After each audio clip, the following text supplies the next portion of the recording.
Ofe Nsala is one of the most comforting Nigerian soups, light, flavorful, and made without any palm oil. And the best part, it pairs perfectly with pounded yam. Hi, my people, welcome back to the channel. Before we start cooking, I want to say a huge thank you to you, my people. We are now at over 460 subscribers. We are so close to 500, and I'm very grateful for every one of you. If you are new here, welcome to a community that loves authentic Nigerian cooking. Please hit that subscribe button. You could help me reach that 500 milestone. Now let's make this white soup. I started by seasoning my chicken with seasoning cubes, salt, and pepper. Then I stirred everything together to cook the chicken evenly. I let it cook on low heat for about 7 minutes so that the chicken could release its juice and create a flavorful base. While the chicken was cooking, I worked on the yam. The best swallow to enjoy with Ofe Nsala is pounded yam, so I'll be making pounded yam to eat with my soup. I peeled and cut the yam into small cubes, then rinsed them thoroughly. I set aside some yam cubes that will be used as the thickener for the soup. This is what makes Ofe Nsala thick and smooth. The rest of the yam went into a pot of boiling water. This yam will be what I pan for my pounded yam. I let it cook until it becomes very soft enough to pound. Using yam as a thickener is traditional to Ofe Nsala. It gives the soup that perfect consistency, not too thick and not too watery, just right.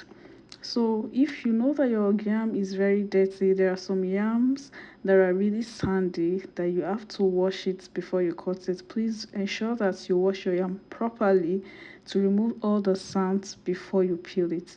Because if you didn't wash before you peel or cut it, you might be eating sand in your yam, and also the color might change. The color might be brown and you will not like it at all. It will change the color of the yam totally from the white to brown, so we don't want that. So please ensure that you wash your yam properly if it is sandy before you peel and cut it. I didn't wash mine because my yam is quite neat, so that's why I didn't bother to do that. You can see it for yourself in the video. So please ensure you wash your yam properly before you cut and peel. After 7 minutes, I checked the chicken. It has cooked nicely and released some good liquid. I stirred it, then added Pomo and the yam cubes that will thicken the soup. Then I added some water, stirred everything together, and covered it to cook for about 10 to 15 minutes or until the yam is very soft. In fact, I don't have a choice than to let the yam cook really well and very soft because I will also be pounding it. There is no light for blender. So now let's check if the yam for pounded yam was ready. I tested it with a fork and it was perfectly soft. That's exactly what I need. I transferred the cooked yam into my small mortar so I could pound it. You can use a food processor or a yam pounder for this if you have one, but I don't have any of those, so I'm using my small mortar and pestle. Even if I have, I don't think I can use it today because there is no electricity for me to do that. This particular part of the video was very stressful for me to film because I had to pound I had to pound the yam. So I pounded the yam, working it until it became smooth and stretchy.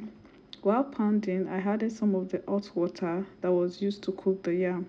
This helps make the pounded yam nice and soft.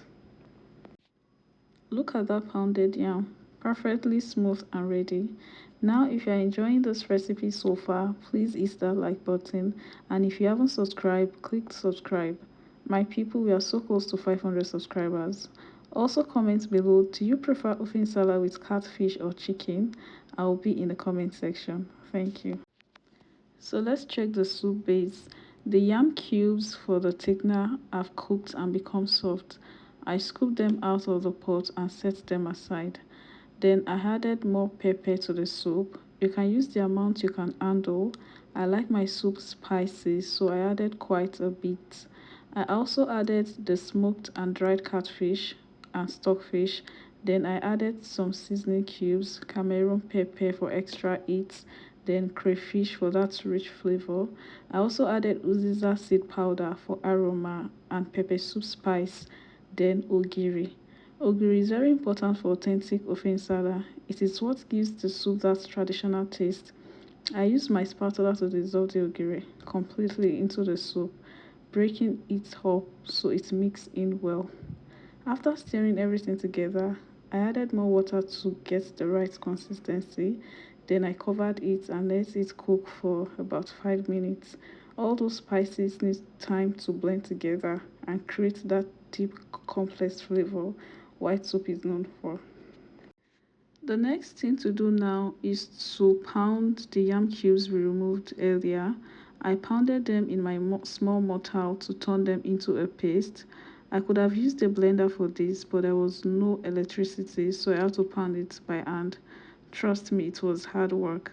I was so tired at this point and I started regretting that, oh, who sent me? Oh, I shouldn't have made this soup, but it is okay. Now let's check on our soup. This is the important part of this soup, adding the yam thickener. I scoop the pounded yam into the soup bit by bit, adding small amount at a time. If you use a blender, the yam will be smooth and running, so it dissolves quickly. But since I pounded mine by hand, it is harder and needs more time. I have to cook it for about 10 minutes to make sure the yam fully dissolves into the soup. You could as well pound the thickener with your pounded yam so that it will be easier. But I just decided to boil the yam for the thickener in the soup to add more flavor to the taste of the thickener. I don't know if that makes sense. I covered it and let it cook. Be patient with this step. You want the yam to completely melt into the soup. While that was cooking, I prepared the Uziza leaves. For Ofe Nsala, you don't need a lot, just a handful is perfect. I rinsed the Uziza leaves under clean running water, then I chopped them on my chopping board. Uziza gives the soup a wonderful peppery aroma. I know some people that use other leaves aside from Uziza, but I would recommend Uziza leaves for this recipe. It is my go-to every time. You have to ensure that you chopped your Uziza leaves thinly. We don't want the chunks in the food. So now let's check on the soup. You can see that it has melted. The yam has completely dissolved. Look at how smooth it is. I stirred it well to make sure there were no yam lumps anywhere. So I'm going to add the sliced Uziza leaves and give it a gentle stir. You don't need to cook Uziza for long. Just let the heat build it slightly. If you want to cook it further, I think 1 minute is enough. And that is it. Our Ofe Nsala is ready. Look at that beautiful light color and smooth consistency. This is exactly how authentic white soup should look. You can serve Ofe Nsala with pounded yam, semo, fufu, or any swallow you like. If this helped you, please like, subscribe, and comment below. Thank you, my people. See you next week.